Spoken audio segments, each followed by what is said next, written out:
ако побара судот да бидам сведок овде и да кажам се што знам, секако тоа ќе го направам, тоа ми е граѓанска должност.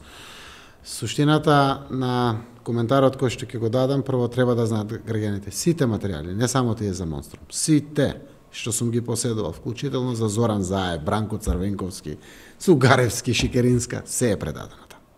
Се надевам дека и моите и на било кој приватни материјали нема да излезат и досега не се случило. Се сме предале таму.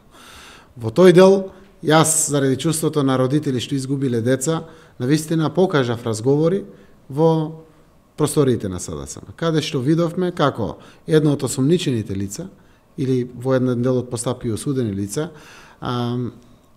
Азири, кој што беше во постапката, звони и разговара со градоначалникот тогаш на Гостивар, Невзат Бејта, и го моли за некои 450 евра субвенции.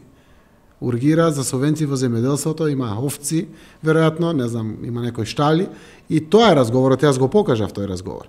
Исто на родителите ги покажав дури и со кои разговарале. Тие што ги викат скриени телефони, ги видоа телефоните.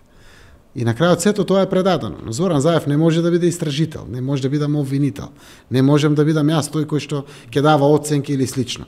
Тоа е предадено, и ве гледате процесот се води комплетно од самиот почеток, заради тоа што таму сум тврдел дека има основани докази, кои што треба некој да ги разгледа, за да знае процесот дека вклучително и со тие докази ќе се разгледува. Така да остануваат постапките на специјалното јавно обвинителство, државното обвинителство, не знам колку се уште е вклучено, и судовите и судските инстанции кои што треба да носат одлука.